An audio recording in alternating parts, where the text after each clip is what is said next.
Welcome to Movox Range, where today's story isn't just about a family, it's a survival fight. Every decision you make either saves you or pulls you deeper into the dark, so stay till the end, because the truth that unfolds in this story will make you realize the real danger isn't out there, it's something hiding inside you.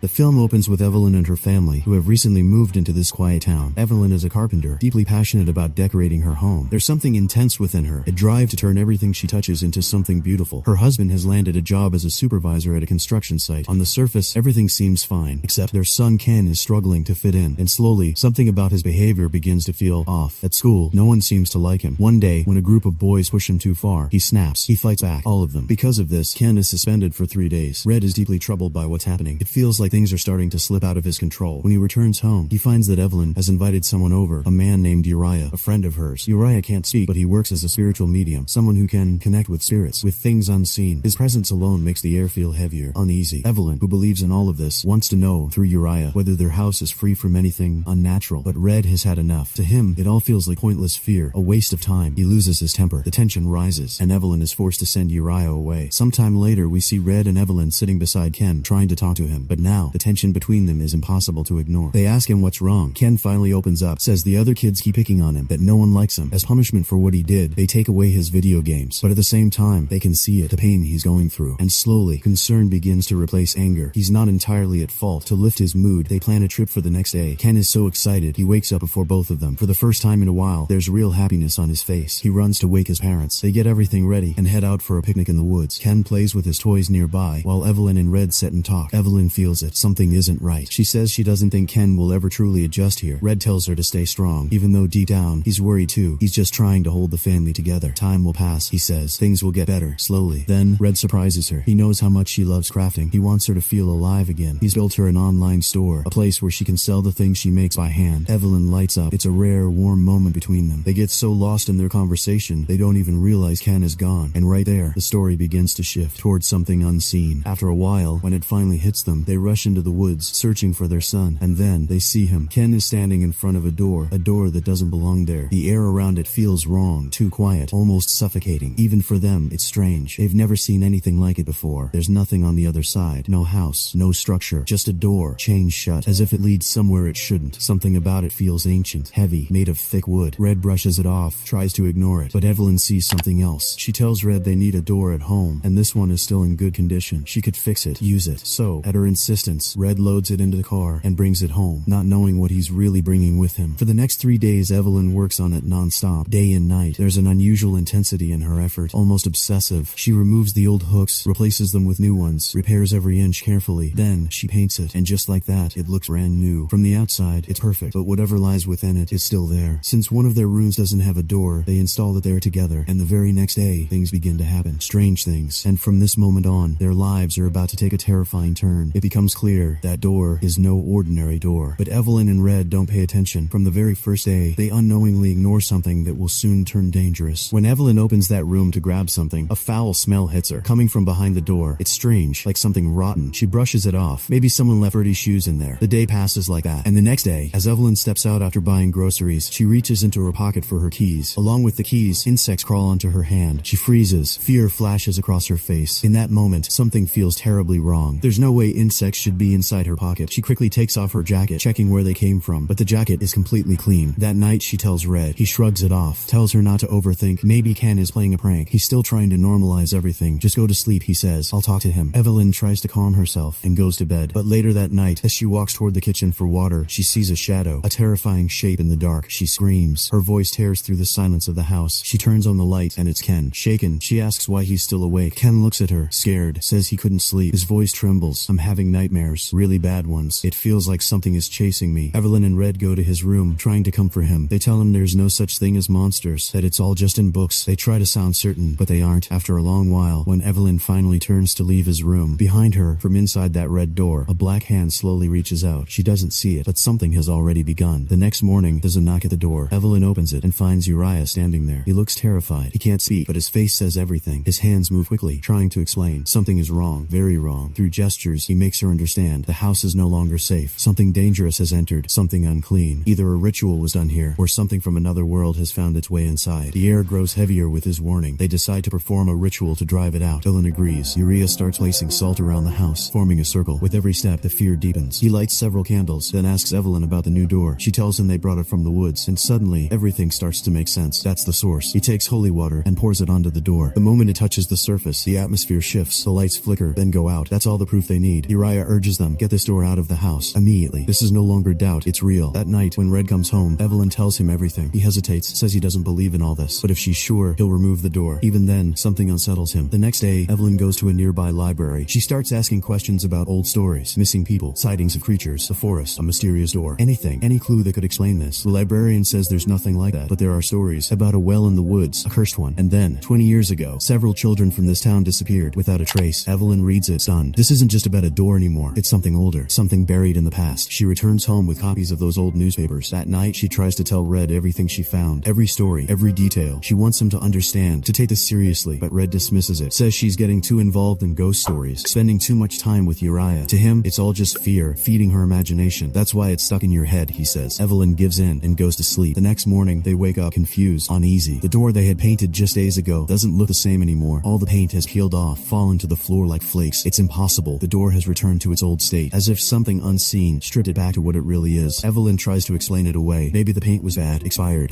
After dropping Ken at school, Red leaves for work. Evelyn stays back, busy with the house. But this time, something is there. A presence. A girl, pale, almost ghost-like, moving quietly through the house. Her movements feel wrong, restless, unsettling. Evelyn doesn't see her, and the girl slowly disappears back into the door. Evelyn hears it, the sound of the door closing, but when she reaches it, there's nothing there, like it never happened. Just then, she gets another message from Ken's school. When she arrives, she finds out Ken has been suspended again for 3 more days. Something is clearly getting worse. He had attacked the other kids again. This time, it was worse. Evelyn realizes something is seriously wrong with him now. This isn't just anger anymore. It's something deeper. A thought crosses her mind. Could all of this be connected to that door? But then she remembers Red's words, telling her to stop thinking about these things. Part of her doesn't want to believe it either, so she pushes it aside. Back home, she talks to Red again, tells him there's no sign of improvement in Ken. They decide Red will take Ken with him to the construction site for a few days. Maybe a change in environment will help. Maybe it'll fix something. Later, Evelyn gets printed copies of more old newspaper records from the library. One of the articles mentions a missing girl whose mother still lives in this town. That detail hits her hard. She decides to find out what really happened. Without wasting time, she goes to the house of that girl's mother, Maggie's mother. The woman opens the door slightly, visibly afraid. Evelyn tells her she read about Maggie. The moment she hears that name, the fear deepens. Evelyn tells her she also found an old door in the woods, and she needs to understand what it is. There's urgency in her voice. The woman reacts with anger, but seeing Evelyn knows nothing, she lets her inside and begins to speak. 20 years ago, her daughter became obsessed with an abandoned house. She used to go there every day, even though her mother tried to stop her. Then one day, just like many other children, she disappeared, gone. After that day, nothing was ever the same. The last place she was seen was that house. That's when her mother realized the house was cursed, so she burned it down. She thought fire would end it, but it didn't. The entire house turned to ash, except the door. It didn't burn, not even a mark. That's when she knew it wasn't normal. It was a gateway to something else, a place where innocent souls were trapped. The truth alone is enough to shake anyone, so she chained the door and left it deep in the woods, far away, so no child would ever become its victim again. She wanted it buried, forgotten. After that, the disappearances began to slow down, but now, Evelyn has brought that door back into her home, which means the danger is back. History is repeating itself. As she processes this, her phone buzzes. A message from Red. Her heart starts racing. He tells her he left Ken at home. The moment she hears that, she runs straight back, because now she knows her son is in danger. When she reaches the house, it's exactly what she feared. Ken is gone. She calls Red immediately, and now, both of them begin searching for him. Every second feels heavier. Panic grows. They search the entire town, but find nothing. No trace. Red reports it to the police. An investigation begins, and then, from inside that door, Ken's toy car rolls out. That's all it takes. Red continues searching with the police, but Evelyn knows the truth now. No one took him. He didn't get lost. He's behind that door, because Ken had told her before about the monsters in his dreams, and now, she understands. Too late. She regrets it. Why didn't she listen? Why didn't she feel his fear when he needed her? And now, that same fear has taken hold of her. This is no longer just a mystery. It's a fight to bring her son back. She knows the police can't help here, and the only one who might is Uriah. He's her last hope, so she calls him. The moment Uriah arrives, Evelyn tells him everything about the past few days, about Ken's nightmares, monsters chasing him in his sleep. Fear and regret spill through every word. Even she is scared of this house now. She tells him everything she learned from Maggie's mother, from the newspapers, about the door. After hearing it all, Uriah confirms that door isn't normal. It's a gateway to another world, and something rules that world. Something dark. Evelyn and Red are shaken. Uriah thinks for a moment, then says, if someone can go inside, there must be a way back, but first the door has to be returned to where it was found. Only then can they try to connect with whatever lies beyond through a ritual. They agree. They take the door back to the woods, to the exact same spot. Candles are lit, symbols are drawn. Uriah begins the ritual, and something shifts. The real confrontation is about to begin. As the ritual continues, the atmosphere turns darker, heavier. The air feels thick, almost impossible to breathe. One by one, the candles go out. Even their last lantern dies, and something enters. The thing behind the door. They can't see it, but they feel it. Uriah can. He speaks to it, asks to be allowed beyond the door. It's a dangerous request. The entity responds. There's a price. Something must be given. The key. Uriah hands over the key, and it vanishes. Instantly. There's no turning back now. Then, right in front of them, the door opens. Darkness swallows everything again, and inside, Uriah sees them. Children. Their souls. All the ones who disappeared over time. Lost, trapped. Their presence alone is enough to shake anyone. Together, the three of them step forward, through the door, into that world. A shadow realm. A place where fear isn't just felt, it lives. A place where hope doesn't exist. There's nothing else there. Only darkness. The entity speaks. Those children, their souls, are its sustenance, its strength. There's no mercy in its voice. It says it only takes those who are afraid. Fear is its power. Evelyn turns to Uriah, tells him to ask it to take her instead, and let her son go. She's ready to give herself up for him. The entity laughs, cold, mocking. There are no deals like that here. Adults don't belong. Only fear survives here. Only those who carry it inside. But Evelyn doesn't stop. Her resolve hardens. Her love is stronger than her fear now. She will do anything. The entity asks, what are you willing to give? Anything. The moment she says it, a contract appears before them. In exchange for her son's life, they must place this door somewhere where it can take a child's soul. Every day, the condition is cruel, unthinkable, but she signs it, driven by love. The moment her name marks the page, the door behind them opens again, and something irreversible is set in motion. Then Ken steps out, weak, sick, trembling, but alive. Evelyn rushes to him, overwhelmed with relief. They're back in their world. For a mother, nothing matters more. It seems like it's over, but Uriah says it isn't. Not yet. The deal has bound them. Their souls now belong to that entity. When they die, they won't find peace. They'll return to it, and before that, they must fulfill their promise. The door must be placed somewhere where it can feed on children, on fear, or their lives will fall apart. And once it's done, they must leave this town forever. The next morning, Evelyn packs her things and leaves with Ken, but Red stays behind. He has one last promise to keep. Pain weighs heavy on his face. He prepares the door again, paints it, makes it look new, and installs it in a school, a place filled with children, with fear. Every stroke breaks something inside him, but he has no choice. And just like that, a new cycle begins. Children will keep disappearing, and no one will ever find them. This isn't the end. It's the beginning of something endless, and that's where the story ends. What if a door wasn't just wood, but something that could control your fear, your choices, your fate? Would you still open it? Think about it. If you were in Evelyn's place, would you make the same deal to save your child, or would you seal that darkness forever? That's what defines the real monster, the one behind the door, or the one who gives in to fear. If you want to uncover the truth behind stories that shake your mind like this, then subscribe to Movox Range, because the next story won't just scare you, it will make you think.